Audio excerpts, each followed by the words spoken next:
So good morning everyone once again in our this class of taxonomic aids. Okay, so far we have discussed herbarium. Today we are going to consider another taxonomic aids which are used to study the organism, the living organism, and to classify them according to international systematic norms.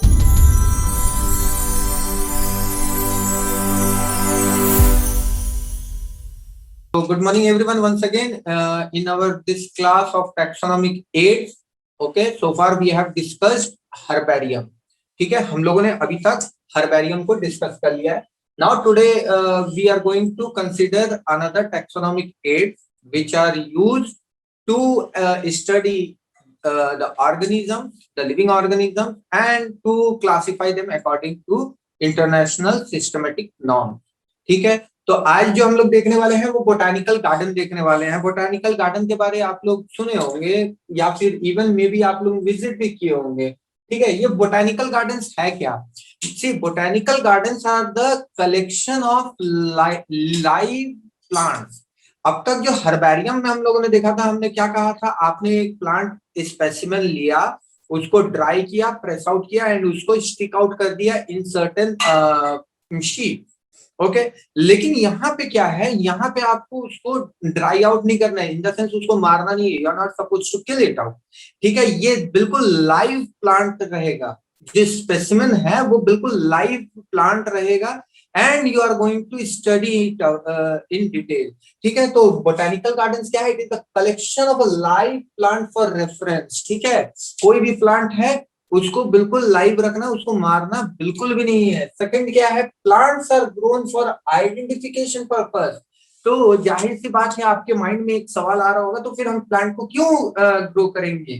ठीक है, तो ये इसका जो major purpose होता है identification के लिए. आप उसको आइडेंटिफाई करना चाहते हो, ये किस फैमिली से बिलोंग कर रहा है, विच जेनरा, विच फैमिली.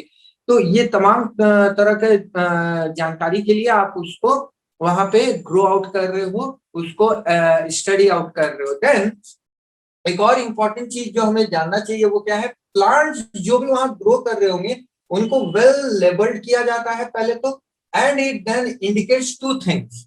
ये दो चीज को इंडिकेट करेगा. ये कौन से दो चीज को इंडिकेट कर रहा है? एक तो उसका साइंटिफिक नेम इंडिकेट करेगा. So any plant that you are growing in this botanical garden, ये दो चीज को इंडिकेट कर रहा है. एक तो मैंने साइंटिफिक नेम क्या दिया, दूसरा उसका फैमिली को भी इंडिकेट करेगा. It will also indicate the family. Okay, तो ये दो चीज हमें जब मिल जाता है तो ऑर्गेनिज्म को यानी कि प्लांट स्पेसिमेन को स्टडी करना थोड़ा आसान हो जाता है. नाउ हमारे यहाँ काफी सारे फेमस बॉटनिकल गार्डन, अगर देखा जाए तो बहुत सारे फेमस बॉटनिकल गार्डन है. कुछ बॉटनिकल गार्डन्स के नाम इस प्रकार है. Q in England. तो ये एक बॉटनिकल गार्डन है जो कि इंग्लैंड में है, काफी फेमस है, काफी पुराना भी है, प्राचीन भी है, काफी पुराने टाइम से चला आ रहा है. यहाँ पे कई सारे लिविंग प्लांट्स को मेंटेन किए जा रहे हैं. तो it's Q in England. Another is Indian botanical garden. ठीक है, ये कहाँ है? हावड़ा.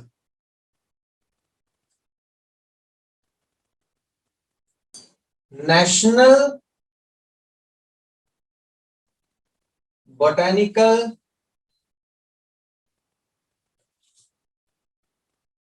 रिसर्च इंस्टीट्यूट,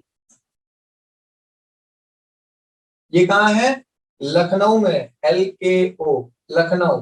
ठीक है, तो इस तरह से ये काफी फेमस बॉटनिकल गार्डन है. जैसे NBRI लखनऊ का हो गया, ठीक है, नेशनल बॉटनिकल गार्डन हावड़ा जो कि वेस्ट बंगाल में हो गया, क्यू जो कि इंग्लैंड में हो गया. ये सब बहुत फेमस बॉटनिकल गार्डन है. Now let us move into the benefits of the botanical garden. हम लोग इसको क्यों पढ़ रहे हैं? As I already say that without benefit no one would like to study anything, right? Who wants to waste the precious time? So benefits क्या है? सबसे पहला तो रिसर्च. ठीक है, अब जैसे कोई यूनिक प्लांट है तो हम उसे स्टडी करेंगे, और स्टडी करने के बाद हम आइडेंटिफाई करना चाहेंगे कि ये जो प्लांट है ये किस तरह से इकोनॉमिकली मेरे को बेनिफिट दे सकता है, ठीक है ना। अभी एग्जाम्पल के तौर पे कहें, बाबा रामदेव का दंत कांति का एड आता था, तो उसमें वो कहता है कि मेरे बरसों का तपस्या और बरसों का खोज मैंने ये पेस्ट बना दिया, ठीक है। तो वो अलग अलग प्लांट्स को आइडेंटिफाई किए, उसके ऊपर रिसर्च किया, and then he made out a paste out of that, ठीक है। तो ये रिसर्च से ही पॉसिबल है, और ये रिसर्च आप कहाँ करोगे, कैसे करोगे, नेशनल बॉटनिकल गार्डन्स में, ठीक है। Then ex situ conservation. Ex situ conservation क्या होता है, सपोज कीजिए एक एरिया है, सपोज दिस एरिया, ठीक है, यहाँ पे कई सारे प्लांट्स ग्रो कर रहे हैं, लेकिन सपोज कीजिए ये प्लांट ए है, वैरायटी ए, ये प्लांट वैरायटी बी है, ठीक है। अब फॉर सर्टेन सर्कमस्टेंसेस, ठीक है, फॉर सर्टेन सर्कमस्टेंसेस हो सकता है बहुत सारे एनिमल है जो डिस्ट्रॉय कर दे रहा है, हो सकता है कि वेदर एनवायरमेंट डिस्टर्ब कर दे रहा है, या हो सकता है ह्यूमन इंटरफेरेंस, तो जिसके वजह से ये प्लांट भी जो है ना काफी ज्यादा एंडेंजर्ड हो जा रहा है, ये प्लांट जो है एंडेंजर्ड हो जा रहा है।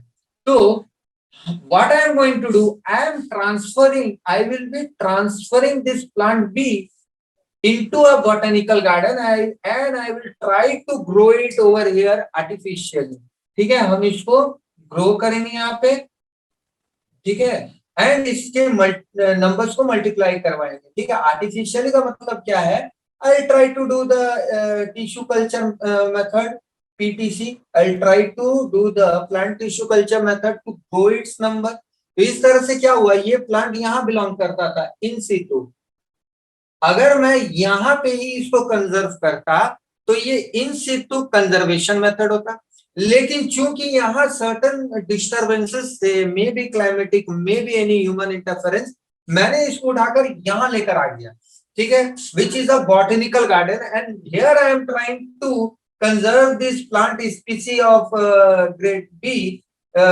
by using several method, it can be even a plant tissue culture method, ठीक है। तो इस तरह का कंजर्वेशन स्ट्रेटेजी को व्हाट हम लोगों ने नाम दिया XC2, we call it as XC2, this one is in situ, जो उसी स्पॉट पे करे। अगर मैं उस स्पॉट से इस प्लांट सैंपल को निकालकर यहाँ बॉटनिकल गार्डन में उसके नंबर्स को इंक्रीज करें, तो इसको हम लोग क्या कहेंगे, we will say it as XC2 conservation. I hope so this is clear. Next, third, we can see acclimatization centers for the plant। okay, now see what, suppose कीजिए कि केसर जो है, saffron, okay, this saffron is grown in areas like Jammu Kashmir, also in the Gulf countries, okay। तो अगर आप saffron को over here somewhere in Bengal या बिहार या झारखंड या उड़ीसा में ग्रो करना चाहे, तो नॉर्मली तो ग्रो नहीं करेगा, आपको उसको कंडीशन देना पड़ेगा। कंडीशन देने के बाद धीरे धीरे आप क्या करो, उसको एक्लेमेटाइज करवाओ, आप उसको सिचुएशन में धीरे धीरे एक्सपोज करवाओ।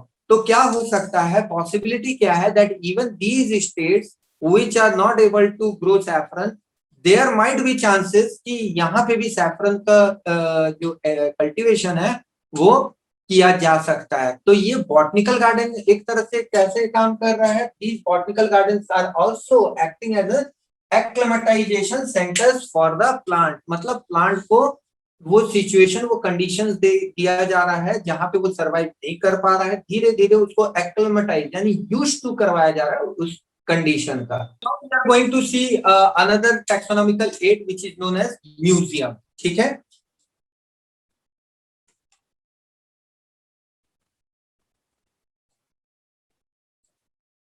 ठीक है, म्यूजियम, म्यूजियम के बारे में आप लोग सुने ही होंगे, या इवन बचपन में कहीं गए होंगे म्यूजियम। वहां पे क्या होता है, both plant as well as animal को कंजर्व करके रखा जाता है, ठीक है, फॉर स्टडी पर्पस। इवन बच्चे भी जाते हैं म्यूजियम घूमने के लिए, वो जाके वहां जानते हैं कि क्या ऑर्गेनिजम्स कैसे होते हैं, even just like organisms like whale और एलिफेंट, उनके बोन्स वगैरह स्ट्रक्चर्स को वहां प्रिजर्व करके रखा जाता है for analysis and study purpose. तो म्यूजियम क्या है, place for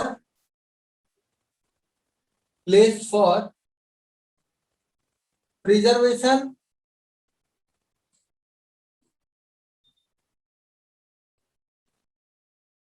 collection, exhibition of plants and animal specimens for study and reference. तो ये म्यूजियम का रोल क्या है, यहाँ पे क्या किया जाएगा, यहाँ पे तीन इंपॉर्टेंट स्टेप्स फॉलो होते हैं। क्या क्या स्टेप? एक तो वहां प्रिजर्व होगा, what we are going to do, we are going to preserve over there. यहाँ पे सबसे पहले क्या होगा, प्रिजर्व हो जाएगा। देन और क्या किया जा सकता है, कलेक्शन भी होते हैं, जैसे अलग अलग जगह से प्लांट, यूनिक प्लांट या एनिमल वैरायटी को लाकर कलेक्ट करके उसको प्रिजर्व करना है। Then we also do the exhibition part, यानी शो ऑफ करेंगे। ठीक है, अलग अलग जगह पे आप देखे होंगे, जैसे भुवनेश्वर जाइए तो वहां पे भी म्यूजियम है नेचुरल हिस्ट्री करके। ठीक है, वहां पे जाइएगा तो वहाँ रेप्टाइल का अलग एक सेक्शन है, फ्लावर का अलग सेक्शन है, बटरफ्लाइज के अलग है, and some primitive apes are also there. ठीक है, structures are available over there for this exhibition purpose. Of course it is also serve as a study as well as the reference. आपको अगर जानना है कि कोई एक पर्टिकुलर जगह का स्पीसीज कैसा होगा, तो आप quickly you can consult over there and you can take those specimen as the reference of your study. ठीक है, आप जो भी स्टडी कर रहे हो उसके लिए रेफरेंस के तौर पे आप उसको कांटेक्ट कर सकते हो। रेफरेंस का मतलब क्या होता है ना, जैसे आप एक बुक अगर आप स्टडी करते हो तो बुक का चैप्टर के लिए आप कैसे रेफर करते हो ना कंटेंट्स, ठीक उसी तरह these specimen serve as a reference. Specimens are preserve in solution. किस तरह का सोल्यूशन होगा ये सोल्यूशन होगा अल्कोहल एंड फॉर्मलिन का। ठीक है, वहां पे जो भी स्पेसिमेन आपको दिखेगा, या आप लोग अपने स्कूल के लेबोरेटरी में अगर जाओगे तो वहां पे भी आपको कुछ स्पेसिमेन्स दिख जाएंगे, और वो तमाम सारे स्पेसिमेन जो है ना वो एक प्रिजर्वेटिव में रखा जाता है, और वो प्रिजर्वेटिव एक सोल्यूशन होता है ऑफ अल्कोहल एंड फॉर्मलिन का। ये अल्कोहल किस तरह का अल्कोहल रहेगा, तो इथानॉल रहेगा, जो आप लोग हैंड सैनिटाइजर में यूज करते हो ना 70% इथानॉल, ये बिल्कुल वही इथानॉल होता है। उसमें हम लोग फॉर्मेलिन डाल के इसको प्रिजर्व आउट कर देते हैं, राइट। अब देखेंगे स्पेसिमेन टाइप्स कैसे कैसे होंगे। तो सबसे पहला plant and animal specimen are preserved as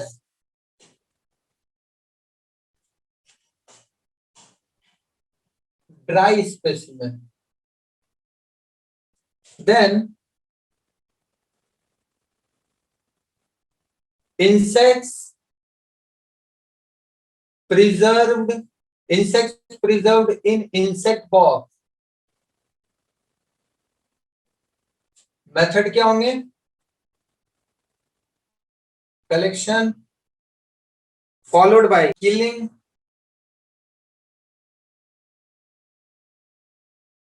and then pinning।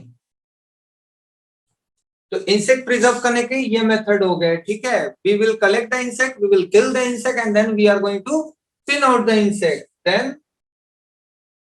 Larger animals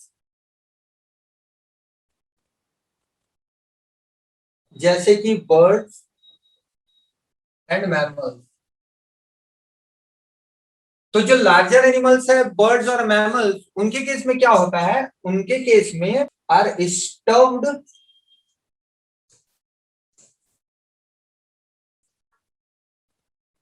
and preserve. Larger birds and mammals के लिए क्या किया जाता है, उसको पहले स्टफ्ड किया जाता है एंड प्रिजर्व किया जाता है। ये स्टफ्ड का मतलब क्या होता है, घर में आपके टेडी बियर वगैरह होता होगा, राइट, घर में टेडी बियर वगैरह होता होगा। तो टेडी बियर का अगर अंदर का कॉटन निकाल दे तो क्या वो टेडी बियर दिखेगा, बिल्कुल नहीं दिखेगा। तो उसका जो शेप है, उसकी इंटीग्रिटी अगर बनाए रखना है तो अंदर में हम लोग क्या डाल देते हैं, insert some cotton inside it, ताकि उसका इंटीग्रिटी बना रहे। यहाँ पे स्पेसिमेन का इंटीग्रिटी, जैसे अगर आप स्नेक देख रहे हो या लिजर्ड देख रहे हो, 100 years लेटर ऑन भी हमें वही स्नेक या लिजर्ड देखने का मन हुआ या किसी को दिखाने का मन हुआ, तो उसको हमें पहले क्या करना पड़ेगा, प्रिजर्व करना पड़ेगा उसकी इंटीग्रिटी को। ठीक है, तो उसके इंटीग्रिटी को प्रिजर्व करने के लिए क्या करेंगे, कुछ केसेस में उसके ऊपरी स्किन को हल्का सा रिमूव कर देंगे एंड कुछ केमिकल्स उसमें इंसर्ट कर देंगे, ताकि वो जो कंडीशन है वो इंटैक्ट रहे, इंटीग्रिटी उसका डिस्टर्ब ना हो। उसके बाद उसको माउंट करेंगे एंड देन ये प्रिजर्वेटिव सोल्यूशन में डाल के उसको प्रिजर्व कर देंगे। तो इस पूरे प्रोसेस को हम लोग क्या कहते हैं, we call it as stuff. ठीक है, we call it as stuffed and then we are trying to preserve out this large specimen like birds and mammals. There can also be collection of bone specimen। ठीक है, तो जैसे ये laboratories में बड़े common हो जाता है कि ह्यूमन स्केलेटन पूरा का पूरा लटका दिया जाता है। ठीक है, कुछ बच्चे बदमाशी भी करता है, स्केलेटन के हाथ में कुछ कुछ पेन वेन पकड़ा देता है, उसके साथ सेल्फी ले लेता है। ठीक है, बट वो क्या है, वो स्टडी एंड एनालिसिस के लिए होता है कि ह्यूमन का जो फ्रेमवर्क स्ट्रक्चर होता है वो कैसा होता है। तो that also act as a specimen. Similarly कोई एनिमल होगा, उसका भी बोन्स वगैरह को प्रिजर्व कर दिया जाता है। कुछ कुछ म्यूजियम में तो डायनासोर को बिल्कुल अरेंज करके उसके बोन स्ट्रक्चर्स को रखा गया है, ताकि लोग आए और समझे कि डायनासोर कैसा दिखता है। तो म्यूजियम स्टडी, म्यूजियम के बारे में और जानना है तो एक मैं बता सकता हूँ, हॉलीवुड की एक मूवी है, उसमें भी म्यूजियम के बारे में बहुत अच्छे से बताया गया है। वहां पे डायनासोर भी बिल्कुल उसका स्केलेटन चालू हो जाता, मूव ऑन होना चालू हो जाता। तो they were all the different types of specimens, right from the insect, animal, plant, as well as the specimen of bone. Clear? Now let us understand the benefits of this museum. So what are the benefits of museum? Of course, the benefits of museum is same as that of the herbarium. Herbarium का benefit क्या था?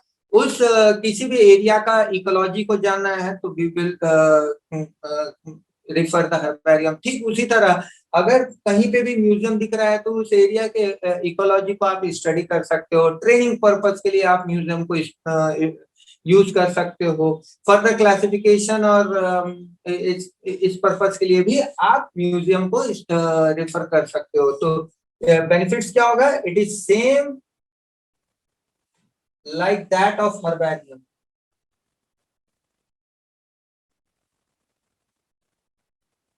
So next taxonomical aid is, we have seen the herbarium, botanical garden, museum. Now we are going to consider the zoological parks.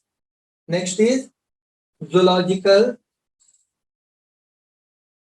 parks. Zoological parks का अगर बात करें तो ये किसे नहीं पता होगा what are the zoological parks, right. यहाँ पे वाइल्ड एनिमल्स और सर्टेन प्लांट्स को भी हम लोग प्रिजर्व आउट करते हैं। Wild animals are kept in protected areas, है ना। जंगली जानवरों को प्रोटेक्टेड एरियाज में रखा जाता है। Provide the animals natural environment. Natural environment का मतलब क्या हुआ, जैसे जंगल में अगर कोई एनिमल रह रहा है तो उसको कैसा कंडीशन दिखेगा, बिल्कुल हर जगह हर तरफ पेड़ पौधे दिखेंगे, जंगल झाड़ी इत्यादि ये सब दिखेंगे। सेम कंडीशन इनको यहाँ भी दिया जाएगा जूलॉजिकल पार्क्स के अंदर। When these animals are kept in cage, then what we call it as जू।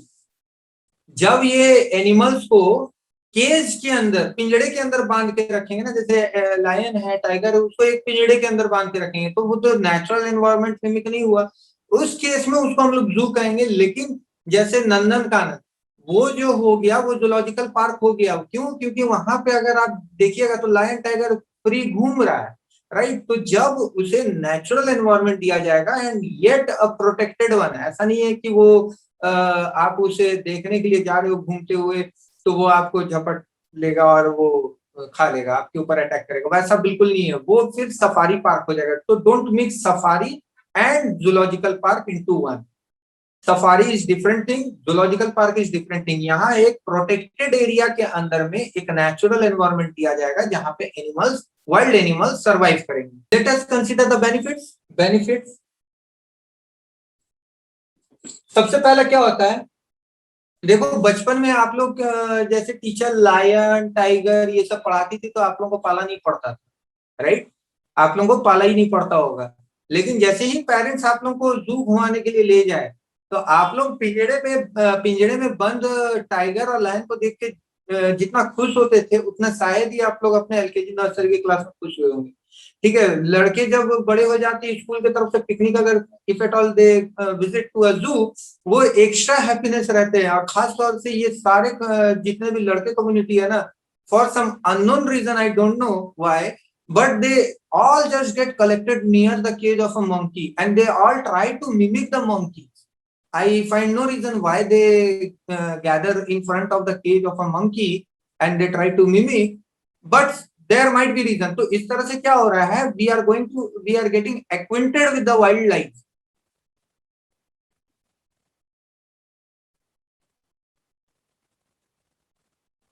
Then second benefit क्या है, ex situ conservation of animals. ठीक है, कई सारे एनिमल ऐसे होते हैं जो कि एंडेंजर्ड हो जाते हैं because of the human interference और सम अदर रीजन। ठीक है, जब हम उनके उस रीजन से उठाकर यहाँ जूलॉजिकल पार्क में लाके सेव आउट करते हैं, we call it as ex situ conservation method. ठीक है, यहाँ पे हमें एक बात समझना होगा कि जैसे इंडिया से लेपर्ड बिल्कुल एक्सटिंक्ट हो चुका है, अभी क्या हो रहा है कि हम लोग दोबारा से लेपर्ड अफ्रीकन कंट्रीज से मंगवाकर वापस से उसे कंजर्वेशन कर रहे हैं ताकि वापस से इंडिया में उसकी पॉपुलेशन बढ़े। ठीक है, सिमिलरली टाइगर वगैरह इस इन एनिमल जो एनिमल्स एक्सटिंक्ट या एंडेंजर्ड हो रहे हैं, नॉट एक्सटिंक्ट एंडेंजर हो रहे हैं, उन्हें भी हम लोग प्रिजर्व आउट कर रहे हैं और उनके नेचुरल हैबिटेट से लाकर यहाँ पे इन थोड़ा उनको नेचुरल कंडीशन देकर एक्स सिटू प्रिजर्वेशन कर रहे हैं, उनके तादाद को बढ़ाने की कोशिश किया जा रहा है। Animal food habits and behaviour can be studied. तो एनिमल बिहेवियर एक बहुत ही इंपॉर्टेंट एंड ब्रॉड कॉन्सेप्ट है। ओके, तो ये जूलॉजिकल पार्क की मदद से क्या हो रहा है, we can study the animal behaviour, different animal behaviours are studied analysed for several different purposes. ठीक है, so that we get to know how the entire ecosystem works together. ठीक है, उनके बिहेवियर को पता चल जाने से क्या होता है, हमें पता चल जाएगा कि इकोसिस्टम में फंक्शन कैसे होता है उनका, जो कि very important and essential part है। साथ ही साथ उनका फूडिंग हैबिट भी पता चल जाता है। अगर कोई एनिमल एक्सटिंक्ट कर रहा है तो क्या is it the reason food behind them.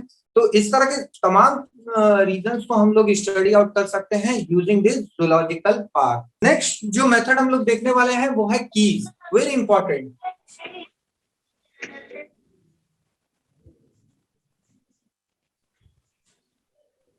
तो कीज क्या होता है, ठीक है, तो कीज एक्चुअली हम लोग स्टडी करते हैं टू फाइंड सिमिलैरिटीज एंड डिससिमिलैरिटीज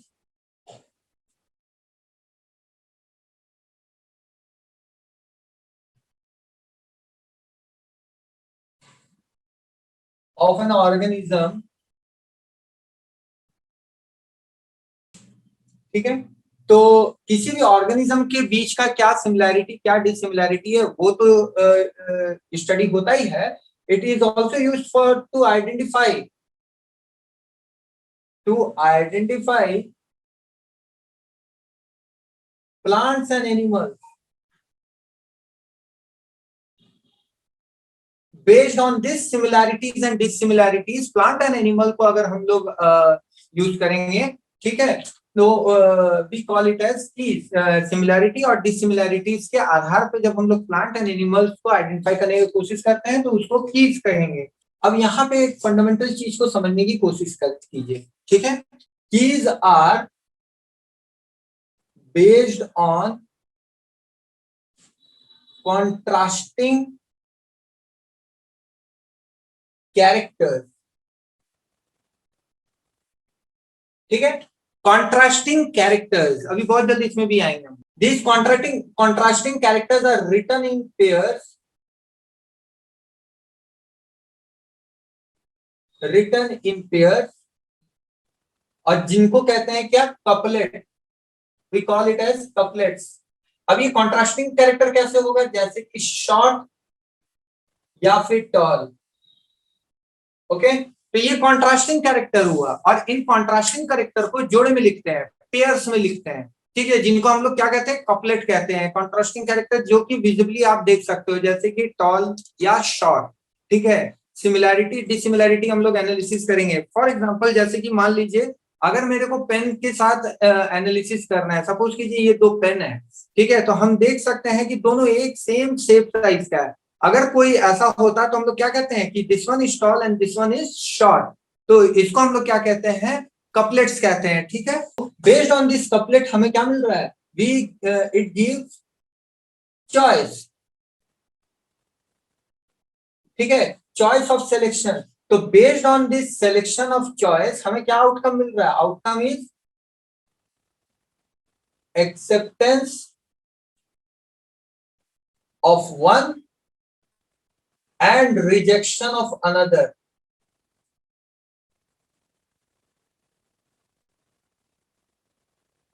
ठीक है, तो ये हमें चॉइस दे रहा है, और चॉइस के आधार पे जो रिजल्ट हो रहा है, जो आउटकम आ रहा है, उससे क्या आ रहा है, या तो वो एक्सेप्ट होगा या तो वो रिजेक्ट होगा. एक्सेप्ट होगा रिजेक्ट होगा का मतलब क्या हो रहा है, जैसे कि मान लीजिए मेरे पास ना ऑप्शन आ रहा है कि हम ये दो मार्कर्स को एनालिसिस करेंगे, ठीक है, और जो कैटेगरी मैंने सेट रखा, जो कपलेट मैंने रखा शॉर्ट एंड टॉल का, ठीक है, तो हमें क्या दिख रहा है कि दोनों सेम शेप साइज का है.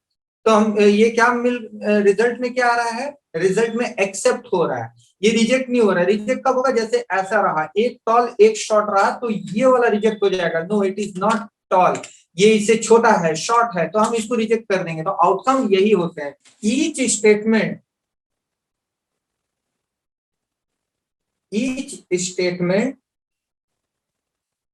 इन की इज कॉल्ड, ठीक है. तो जितने स्टेटमेंट अभी हम लोग की में देखने वाले हैं, उन तमाम स्टेटमेंट को हम लोग क्या कहते हैं, लीड कहते हैं. मतलब क्या कि अगर हम लोगों ने पहला इंस्टेंस देखा कि ये टॉल है या शॉर्ट है, तो मैंने देखा एक समान शेप साइज का है, तो हम इसको एक्सेप्ट कर लिए, तो ये मेरे को पहला लीड मिला इस मार्कर को इसके साथ कंपेयर करने के लिए. फर्दर हम लोग दूसरा स्टेटमेंट अब वेरीफाई करेंगे कि क्या इसका कलर ब्लू है या रेड है. अगर ब्लू है तो एक्सेप्ट. एक बार फिर से हम बताना चाहेंगे कि हम लोगों ने क्या देखा था कि ये जो स्टेटमेंट दिया जा रहा है वो एक लीड देगा, ठीक है. तो इस स्टेटमेंट किस चीज के लिए होगा, इधर टू एक्सेप्ट और रिजेक्ट. तो मान लीजिए कि मैं करेंसी को दिखाते हुए, करेंसी के डिनोमिनेशन को दिखाते हुए मैं कंडीशन दूंगा. सपोज कीजिए कंडीशन क्या रहेगा, लेंथ. तो क्या ये लेंथ इक्वल है या नहीं है. तो पहले केस में मान लीजिए कि मैंने कुछ अलग फॉर्मेट का एक करेंसी लिया, मैंने एक अलग फॉर्मेट का करेंसी लिया, पहले लेंथ के साथ एनालिसिस करेंगे, ठीक है. तो क्या ये लेंथ इक्वल है, नहीं, no. Is the colour is equal, no. तो हम लोग ये कंडीशन को रिजेक्ट कर देंगे, we will reject it out, ठीक है. यानी कि ये दो अलग अलग स्पीसीज वैरायटी है, ठीक है. देन हम लोग क्या कंसिडर करेंगे कि क्या ये दोनों का कलर येलोइश कलर है, हम लोग देख रहे कंडीशन यस हो रहा है, एक्सेप्ट हो रहा है, तो फिर हम लोग को क्या मिला, एक कंडीशन एक्सेप्ट हुआ. तो एक कंडीशन एक्सेप्ट होता है तो वो क्या होता है, वो लीड कहलाता है. वो अगला statement, each and every statement जो होता है वो लीड होता है, ताकि हम लोग उस स्टेटमेंट के बेसिस में अपना स्टडी को आगे फर्दर ले जा सके. सेपरेट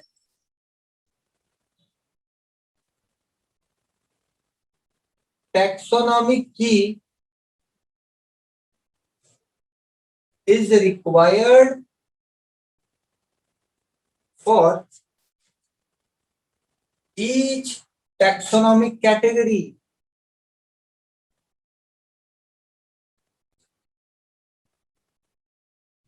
ठीक है, अलग अलग टैक्सोनॉमी की चाहिए अलग अलग टैक्सोनॉमिक कैटेगरीज के लिए, ठीक है ना। अब आप पूछोगे टैक्सोनॉमिक कैटेगरी क्या है, तो जैसे कि फैमिली, जीनस, स्पीसीज एक्सेट्रा। ठीक है, एग्जाम पॉइंट ऑफ व्यू से एक बहुत ही इंपॉर्टेंट स्टेटमेंट हम बताने वाले हैं, वो क्या है, दैट की आर एनालिटिकल इन नेचर। तो की क्या है, ये एनालिटिकल इन नेचर है, बहुत इंपॉर्टेंट क्वेश्चन है नीट एग्जाम के पॉइंट ऑफ व्यू से। ठीक है, एनालिटिकल इन नेचर का मतलब क्या हुआ कि हम लोग एनालिसिस कर रहे हैं, हम लोग देख रहे हैं, स्टडी आउट कर रहे हैं, हम लोग उसको समझने की कोशिश कर रहे हैं। ठीक है, कि ये कंडीशन मैच कर रहा है या नहीं कर रहा है, कर रहा है तो एक्सेप्ट होगा, नहीं कर रहा है तो रिजेक्ट होगा, आउटकम यही दो निकलेगा। और ये चीज हम लोग सभी के लिए कर रहे हैं, each and every taxonomic category के लिए कर रहे हैं, B it family, B it genus और स्पीसीज। ठीक है, तो दैट इज द रीजन, इसको हम लोग क्या कहते हैं, एनालिटिकल इन नेचर। हम लोग एनालाइज कर रहे हैं ईच एंड एवरी कीज को। फाइन, नाउ ये की दो प्रकार के हो सकते हैं, it can be of two type. Types की अगर बात करें, एक होगा ब्रैकेटेड टाइप,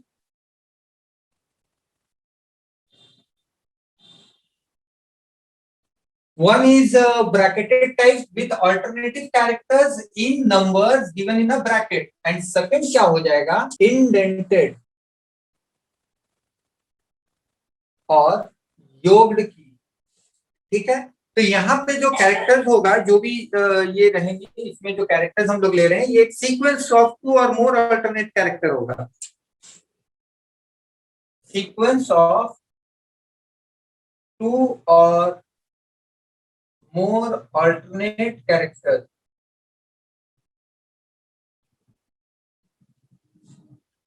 तो ये सीक्वेंस ऑफ टू और मोर अल्टरनेट कैरेक्टर्स होगा, जिस जहां से हम लोग सिलेक्शन या रिजेक्शन का चॉइसेस करते हैं, ये ब्रैकेट, इंडेंटेड और योग्ड की में। वहीं ब्रैकेटेड टाइप्स में क्या होगा कि अल्टरनेटिव कैरेक्टर्स को नंबर दे दिया जाएगा इन ब्रैकेट। ठीक है, अभी क्विकली हम लोग इसका एक एग्जांपल देखेंगे। Now let us take an example to understand the different type of key, that is we are going to see 6 vertebrates. One is fish, another frog, snake, bird, bats and cat.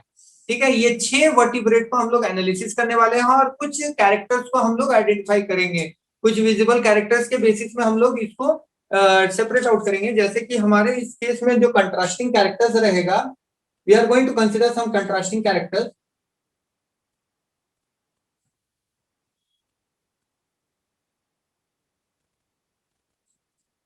Presence और absence of ears. ठीक है, ability और inability to fly, then presence और absence of limbs, presence और absence of gills. तो ये मेरे couplets तैयार है। ठीक है, और each and every couplet is going to act as a lead for me. ठीक है, अब हम लोग क्विकली देखते हैं कि कैसे इसको करते हैं। तो सबसे पहले हम लोग देखेंगे इंडेंटेड की के लिए।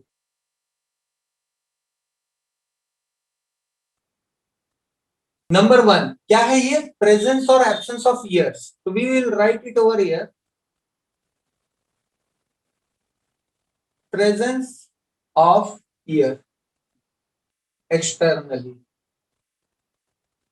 नाउ इन ऑर्गेनिजम्स में देखिए किनमें ईयर एक्सटर्नली प्रेजेंट है। ठीक है, तो अगर हम लोग देखें तो क्या दिखेगा, एक्सटर्नल ईयर किसमें प्रेजेंट रहेगा, ये प्रेजेंट होते हैं बैट एंड कैट में। इसके अलावा क्या फिश, फ्रॉग, स्नेक में होगा, नहीं होगा, बर्ड्स में भी नहीं होगा एक्सटर्नल ईयर। ठीक है, अब अगर ये एक्सेप्ट हो गया क्योंकि हम लोग देख रहे हैं आउट ऑफ 6 वर्टिब्रेट 2 वर्टिब्रेट ऐसे निकला जिसका एक्सटर्नल ईयर है, तो ये मेरे को एक लीड मिल गया। Now we are going to consider the second lead. ठीक है, सेकंड कपलेट क्या हो जाएगा, तो हमने कहा था ना ability to fly, wings present, तो प्रेजेंट होगा सिर्फ बैट में, और विंग्स एब्सेंट, तो एब्सेंट किस में होगा, कैट में। ठीक है, ये तो हो गया। नाउ अब हम लोग इसको कंसीडर करेंगे प्रेजेंस ऑफ ईयर एक्सटर्नली। अब जिसमें नहीं होगा उस केस में क्या होगा, absence of external ear, absence of external ear. तो ये किस में देखा जा सकता है, ये दिखेगा हमें फिश, फ्रॉग, स्नेक, बर्ड। ठीक है, इनमें भी हम ये कंडीशन चला के देखेंगे। विंग्स प्रेजेंट, तो विंग्स किस में प्रेजेंट होगा, विंग सिर्फ बर्ड में, और विंग्स एब्सेंट, किसमें विंग्स एब्सेंट होगा, वो है फिश, फ्रॉग एंड स्नेक, इसमें विंग्स नहीं होगा, है ना। अब हम लोग अपना तीसरा कंडीशन देखेंगे। ठीक है, और वो क्या है, प्रेजेंस और एब्सेंस ऑफ लिम्स। ठीक है, थर्ड कंडीशन क्या रखेंगे, लिम्स प्रेजेंट। तो लिम्स किस में प्रेजेंट होगा, आउट ऑफ दिस कैटेगरी, इस कैटेगरी में लिम्स किस में प्रेजेंट होगा, तो ये प्रेजेंट होगा फ्रॉग में। जाहिर सी बात है बाकी दोनों में लिम्स क्या होगा, लिम्स एब्सेंट होगा।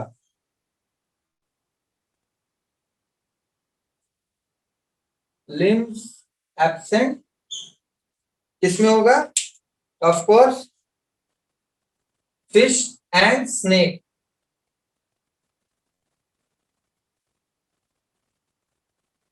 फाइन, सो फार क्लियर। अब हम लोग अपना चौथा कंडीशन को भी चेक कर लेंगे, ये वाला प्रेजेंस और एब्सेंस ऑफ गिल। तो हम लोग क्या लिखेंगे, गिल्स प्रेजेंट, तो गिल्स किस में प्रेजेंट होगा, ऑफ कोर्स फिश में, एंड गिल्स एब्सेंट, तो ये किस में एब्सेंट होगा, स्नेक में। फाइन, तो इस तरह से हम लोग क्या कर रहे हैं, ईच एंड एवरी स्टेप में एक कंडीशन दे रहे हैं, और वो इधर एक्सेप्ट हो रहा है या रिजेक्ट हो रहा है। एक्सेप्ट हो रहा है तो आउटकम दिख रहा है, ये हो जाएगा। ठीक है, तो each and every couplet are acting as a lead to move on to another contrasting character. ठीक है, तो हम लोग पहले से एक कंट्रास्टिंग कैरेक्टर ले लेंगे, और ये चीज हम हर एक टैक्सोनॉमिक कैटेगरी के साथ करेंगे। ठीक है, बीट फैमिली, बीट जीनस, सभी के साथ हम लोग ये कपलेट वाला चीज करेंगे। ठीक है, and each couplet are acting as a lead for me, तो ये हम लोग देख लिए इंडेंटेड की। अब हम लोग दूसरा की टाइप को देखेंगे जो कि ब्रैकेटेड की या यूज्ड की कहते हैं। दोनों का पर्पज सेम है, both will lead us to identify certain plant or animal। तो सेकेंड की को हम लोग देखेंगे विच इज ब्रैकेटेड की।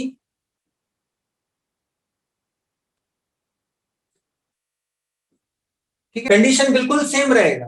ठीक है ना, same method we are going to follow. सबसे पहला क्या हमारा कंट्रास्टिंग कैरेक्टर है, वो है प्रेजेंस या एब्सेंस ऑफ ईयर। तो हम लोग ये बात लिखेंगे, नंबर 1 क्या है, प्रेजेंस ऑफ एक्सटर्नल ईयर। अगर प्रेजेंट होगा तो कंडीशन नंबर 2 को देखो।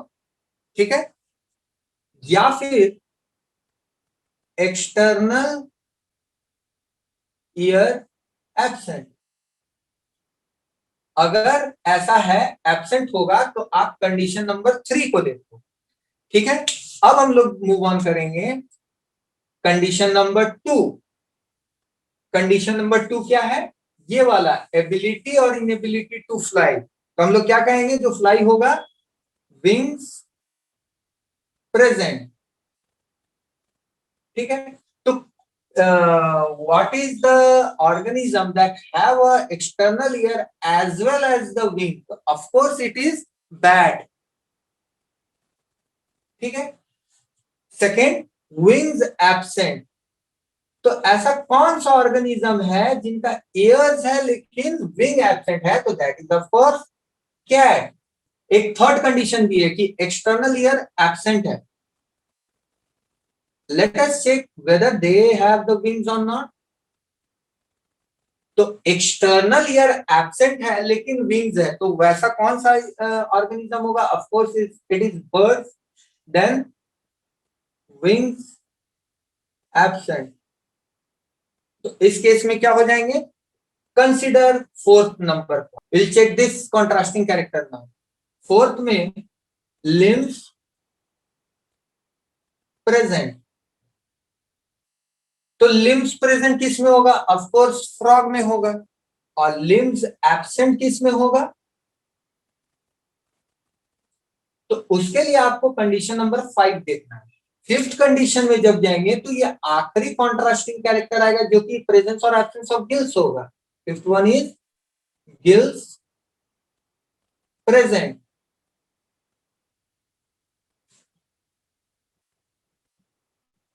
ठीक है. तो गिल्स किस में प्रेजेंट होगा? Of course it is fish. और गिल्स एब्सेंट. तो जो रह गया वो है स्नेक. तो इस तरह से आप देख सकते हो कि हमने ब्रैकेटेड की, आप देख सकते हो सब ब्रैकेट्स में.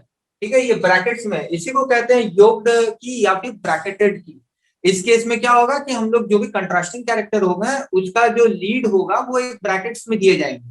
ठीक है, जैसे पहला कंडीशन मैंने दिया ना, एक्सटर्नल ईयर प्रेजेंट, तो उसके लिए आप दूसरा नंबर ये को कंसिडर करो, कंट्रास्टिंग ये को. तो यहाँ पे हम लोग देख रहे हैं कि एक्सटर्नल ईयर प्रेजेंट है, साथ में विंग्स भी है, तो वो एक ही ऐसा ऑर्गेनिज्म है जो कि बैट.